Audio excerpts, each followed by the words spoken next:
Hello guys, കാവടി തുള്ളിപ്പോയിട്ട് tragedy അടികൂടിയെന്ന് കേട്ടിട്ടുണ്ടോ? അങ്ങനൊരു സംഭവമാണ് എനിക്കിന്നുണ്ടായത്. അപ്പോൾ ഇന്ന് എൻ്റെ ഫ്രണ്ടിൻ്റെ എൻഗേജ്മെൻ്റ് ആയിരുന്നു. സോ രാവിലെ തന്നെ പോകാനായിട്ട് പെട്ടെന്ന് തന്നെ റെഡി ആയിട്ടോ. ഇന്നാണെങ്കിലും എനിക്ക് എൻ്റെ ഹെയർ സ്റ്റൈലും എല്ലാം കൂടി റെഡി ആയിട്ട് ഫുള്ളി സാറ്റിസ്ഫൈഡ് ആയിട്ട് ഞാൻ ഇറങ്ങിയൊരു ദിവസം. ഞങ്ങളിവിടെ നിന്ന് എല്ലാവരും കൂടിയിട്ട് കാറിലാണ് പോകുന്നുണ്ടായിരുന്നത്. എനിക്കാണെങ്കിൽ കാറിൽ കയറി അപ്പം തന്നെ വോമിറ്റിങ് വരും. അതുകൊണ്ട് തന്നെ മരുന്ന് കഴിച്ചിട്ടാണ് കേട്ടോ ഞാൻ കാറിൽ കയറിയത്. പക്ഷേ ഒരു കാര്യം ഉണ്ടായില്ല. ആ മരുന്നെടുക്കാൻ ഞാൻ അങ്ങോട്ട് ഛർദ്ദിച്ച് കളഞ്ഞു കേട്ടോ.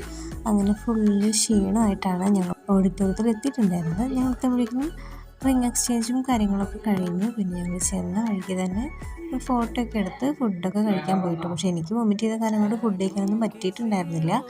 ഞാൻ കുറച്ച് നേരം ഞങ്ങൾ ഓഡിറ്റോറിയത്തിലൊക്കെ ഇരുന്നിട്ട് പിന്നെ അവിടുന്ന് പോന്നു കേട്ടോ. അതിന് ഉച്ചയ്ക്കൊന്നും കഴിക്കാത്തതുകൊണ്ട് എനിക്ക് നല്ല വിശപ്പുണ്ടായിരുന്നു. വീട്ടിൽ വന്നപ്പോൾ തന്നെ ഞാൻ നാരങ്ങ വെള്ളം കുടിച്ച് അതിനുശേഷം മന്തി ഓർഡർ ചെയ്ത് കഴിച്ചപ്പോഴാണ് എനിക്ക് സമാധാനമായത്. അപ്പോൾ ഇന്നത്തെ വീഡിയോ ഇത്രയേ ഉള്ളൂ. Thank you.